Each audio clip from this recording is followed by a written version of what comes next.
الحمد للہ رب العالمین والصلاة والسلام علی رسول کریم وعلی آلہ واصحابہ اجمعین۔ دوستو بھائیو، ایک اہم چیز کی طرف نقطہ آپ کو بتانا چاہتا ہوں، وہ یہ ہے کہ جب انسان کسی تکلیف میں مصیبت میں ہو تو اس کا شکوہ کرنا اور اس کے لیے واویلا کرنا اور اس کے لیے رونا، یہ صبر کے خلاف ہے۔ ایک حدیث میں آپ کو سناتا ہوں، حضرت انس بن مالک رضی اللہ تعالیٰ عنہ روایت کرتے ہیں کہ رسول اللہ صلی اللہ علیہ وسلم مر النبی صلی اللہ علیہ وسلم بامرأۃ تبکی عند قبر، کہتے ہیں کہ رسول کریم صلی اللہ علیہ وسلم ایک عورت کے پاس سے گزرے جو قبر کے پاس رو رہی تھی۔ اتق اللہ وصبری، اللہ کے نبی نے کہا اللہ سے ڈرو اور صبر کرو اے اللہ کی بندی۔ فقالت الیک عنی، اس عورت نے کہا جائیے اپنا راستہ لیجئے۔ فإنک لم تصب بمصیبتی، اس عورت نے کہا کہ آپ کو وہ مصیبت نہیں آئی ہے جو میرے اوپر مصیبت ٹوٹی ہے۔ ولم تعرف ہو، وہ عورت رسول اللہ صلی اللہ علیہ وسلم کو نہیں پہچانتی تھی۔ فقیل لها، لوگوں نے کہا تو جانتی بھی ہے کہ وہ کون آدمی ہے؟ وہ رسول اللہ صلی اللہ علیہ وسلم۔ تو وہ رسول کریم صلی اللہ علیہ وسلم کے پاس آتی ہے۔ فاتت باب النبی صلی اللہ علیہ وسلم فلم تجد عنده بوابین، کہتے ہیں کہ اللہ کے نبی صلی اللہ علیہ وسلم کے گھر کے پاس آئی اور دروازے کے پاس آ کر اس نے اپنی معذرت پیش کی، اور رسول اللہ صلی اللہ علیہ وسلم کے دروازے پر کوئی دربان نہیں تھا۔ اور اس عورت نے کہا لم اعرفک، میں آپ کو نہیں پہچانتی ہوں۔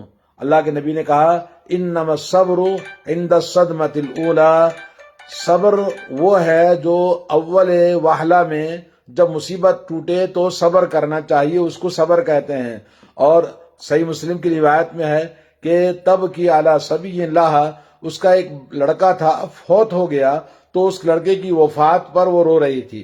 تو اس حدیث سے ہمیں کیا معلوم ہوا؟ سب سے پہلے آدمی کی کوئی بھی مصیبت آتی ہے، جیسے کسی کے گھر میں کوئی فوت ہو جاتا ہے تو صبر کرنا، اور صبر انسان کی زندگی میں سب سے اہم حصہ ہے زندگی کا، اور ایمان کا سب سے بڑا حصہ صبر ہے۔ حضرت عمر رضی اللہ تعالیٰ عنہ نے کہا کہ صبر سے انسان زندگی میں بہت ساری کامیابیاں حاصل کرتا ہے، اور الصبر ضیاء، صبر جو ہے وہ روشنی ہے زندگی میں، کامیابی کے لیے راستہ دکھاتی ہے۔ اور اسی طرح سے صبر، اللہ کے نبی صلی اللہ علیہ وسلم کے اخلاق دیکھیے کہ اس عورت کو آپ نے کہا کہ اتق اللہ، اللہ سے ڈرو اور صبر کرو، صبر کی تلقین کرنا۔ انسان کو جب بھی کسی کو تکلیف آتی ہے تو صبر کی تلقین کرنا۔ اللہ عز و جل نے بھی کہا یا ایھا الذین آمنوا استعینوا بالصبر والصلاۃ، اے ایمان والو نماز سے اور صبر سے زندگی کی مدد حاصل کرو۔ اور یا ایھا الذین آمنوا اصبروا وصابروا ورابطوا، اے ایمان والو صبر کرو، صبر کی تلقین کرو، صبر سے زندگی کے اندر بہت ساری کامیابیاں ہوتی ہیں۔ انسان غیر مسلم بھی کیوں نہ ہو، لیکن جب اس کے اندر صبر ہوتا ہے تو انسان اپنے مقصد میں کامیاب ہوتا ہے۔ تو صبر ایک بہت اہم چیز ہے جو آج ہمارے معاشرے میں نہیں ہے۔ تو صبر کس پر کرنا چاہیے؟ جب کوئی تکلیف ہو، مصیبت ہو، آزمائش ہو، اور وہ انسان جو صبر کرتا ہے اس کی تعریف اس وقت کی جائے گی جب پہلی مرتبہ آدمی کو تکلیف ہوتی ہے، صبر کرتا ہے اور صبر پر واویلا نہیں کرتا، شکوہ نہیں کرتا ہے، روتا نہیں ہے، تو یہ صبر قابل تعریف ہے، اور اس کی تعریف کی جائے گی جو انسان اس طرح سے صبر کرتا ہے۔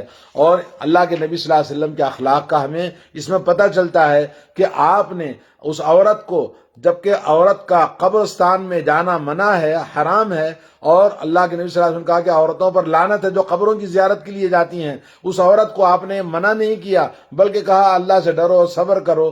تو اللہ کے نبی صلی اللہ علیہ وسلم کے اخلاق، جب اس عورت نے کہا چلے جاؤ میرے پاس سے، میں جو مصیبت میں ہوں تم کو نہیں پتا ہے، تو اس طرح سے صبر کرنے کے ساتھ نبی کے اخلاق کا صبر آپ دیکھیے کہ کس طرح سے اس عورت کے ساتھ آپ نے پیار اور محبت سے، صبر کے ساتھ میں، اور اس عورت کے کہنے پر بھی آپ نے کچھ نہیں کہا۔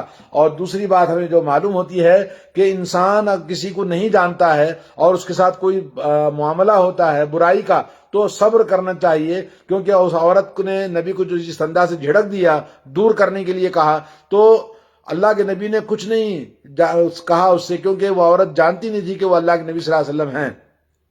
اسی طرح سے اللہ کے نبی صلی اللہ علیہ وسلم سرور کائنات، دنیا کے تمام انبیاء میں سب سے عظیم نبی ہونے کے باوجود اپنے گھر پر کسی دربان کو نہیں رکھا، اور اسی طرح لوگوں کی حاجتیں ضرورتیں پوری کرنے کے لیے۔ اور نمبر 4 یہ ہے کہ صبر قابل تعریف وہ ہے جو زبان پر گلا شکوہ نہ کرے، اور نمبر 5 یہ ہے کہ آدمی صبر کسی بھی مصیبت میں اللہ سے دعا کرنا ہے، انا للہ و انا الیہ راجعون، اللہم خلف لی خیرا منہ، یعنی اللہم اجرنی فی مصیبتی وخلف لی خیرا منہ، اے اللہ میری مصیبت میں مجھے اجر عطا فرما اور اس کا نعم البدل مجھے عطا فرما، یہ دعا کرنا ہے۔ اور اسی طرح سے میت کے لیے رونا نہیں ہے بلکہ اس کے لیے دعائے مغفرت کرنا ہے، اور جتنا ہو سکتا ہے جب تک آدمی میت کے لیے دعا کرتا ہے اللہ تعالیٰ اس کے لیے درجات کو بلند کرتا ہے۔